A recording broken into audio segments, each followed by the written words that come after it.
when you're depressed, when you're sad, بس آپ کو لگتا ہے اس کے بعد شاید کچھ نہیں ہے, بس ختم. Major controversies. I realized that I am that strong person who got up and said, yeah, I don't want to deal with depression. I want to fix it. سب بتا دو.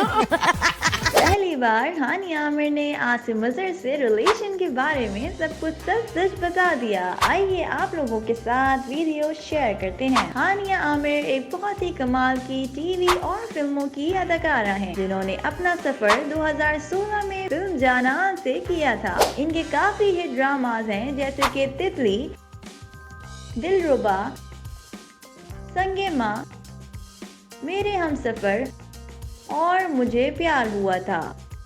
ہانیہ عامر اور عاصم اظہر کے ریلیشن شپ کے بعد بھی لوگ ان دونوں کو اب تک ٹرول کرتے ہیں. اس بارے میں آخر کار ہانیہ عامر بول پڑی. پہلی بار ہانیہ عامر نے اپنے ریلیشن شپ اور اس سے جڑی باتوں کے بارے میں بتایا. انہوں نے بتایا کہ انہوں نے کیا کیا ماضی میں غلطیاں کی تھی اور کس طرح وہ ٹرولز کو سنبھالتی ہیں. ریلیشن شپ کے بارے میں ہانیہ نے بتایا کہ میں نے اس رشتے کی ہر ایک چیز کو انجوائے کیا اور مجھے کسی بھی چیز کا پچھتاوا نہیں ہے. جو ہوا وہ تو ہونا ہی تھا, میں اس میں کچھ نہیں کر سکتی تھی, اس لیے میری زندگی میں کسی قسم کا پچھتاوا نہیں ہے. ہانیہ نے یہ بھی کہا کہ میں نے وہی کیا جو مجھے کرنا چاہیے تھا اور وہی چیزیں کی جو مجھے سمجھ آئی. The good part I thoroughly enjoyed. I don't regret a second of it. The bad part was meant to happen. I couldn't have done anything about it. It is exactly what I wanted to do at that time. میرے میں جتنی عقل تھی اس وقت. Relation شپ کی غلطیوں سے سیکھنے کے بارے میں انہوں نے بتایا کہ اب میں سمجھ گئی ہوں کہ کیا دکھانا چاہیے اور کیا چھپانا چاہیے. اب میں وہی کرتی ہوں جو مجھے ٹھیک لگتا ہے. کافی چیزیں میرے لیے نارمل ہیں اس لیے میں وہ پوسٹ کر دیتی ہوں. میں نے یہ بھی سیکھا ہے کہ جو ریلیشن شپس رومانٹک ہوتے ہیں ان کو محفوظ رہنا چاہیے لوگوں کی نظروں سے, ورنہ رشتہ بہت خراب ہو جاتا ہے. وہ لوگ کوئی دشمن نہیں جن کی نظر لگ جاتی ہے, بلکہ وہ فینس ہی ہوتے ہیں جو آپ کو کافی پیار دیتے ہیں. وہ بھی ٹوٹ جاتے ہیں جب ہمارا ریلیشن شپ ختم ہوتا ہے. When it comes to personal relationships,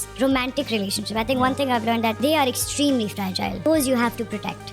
اور ایسا بھی نہیں کہ کوئی بڑے ایول ڈیولز بیٹھے ہیں آگے جو دیکھ رہے ہیں ہمیں, ایسی بات نہیں ہے. They invest so much of their attention in commenting and loving or hating or whatever. When that falls apart, they don't treat it like a normal breakup or anything. کو لگتا ہے ان کی زندگی میں کچھ خراب ہو گیا ہے. It's better that you protect it so they'll be happier for you, that you have a relationship that you protected so much. اس کے بعد ہانیہ عامر نے ٹرولز کے بارے میں بتایا. انہوں نے کہا کہ جو ہیٹرز میری پروفائل پہ لکھتے ہیں وہ میں نہیں دیکھتی, نہ مجھے اس سے کوئی فرق پڑتا ہے, لیکن اگر میرے کسی فرینڈ یا کسی فیملی ممبر کی طرف سے ٹرول ہوتا ہے تو مجھے کافی دکھ ہوتا ہے. ہانیہ نے کہا کہ اب مجھ پر ٹرولنگ اتنی نہیں ہوتی, یا شاید میں اس پہ توجہ ہی نہیں دیتی. اکثر تو نظر ہی نہیں آتی, نہ دیکھو تو افیکٹ نہیں ہوتے نا. لیکن اب تو الحمدللہ ایسا نہیں کچھ خاص ہوتا, یا تو میں دیکھتی نہیں ہوں, مجھے نظر نہیں آتا. بٹ آئی تھنک وہ چیزیں کنزیوم نہیں کرنی چاہیے کیونکہ ان میں اتنا کچھ کنسٹرکٹیو نہیں ہوتا ہے. اگر ہوتا ہے تو پہنچ جاتا ہے ریلائبل سورسز سے. مائدہ کہہ دیں, میری امی کہتے ہیں کہ تم جس طرح زندگی میں جا رہی مجھے سمجھ نہیں آ رہا. میں کہوں بالکل ٹھیک ہے.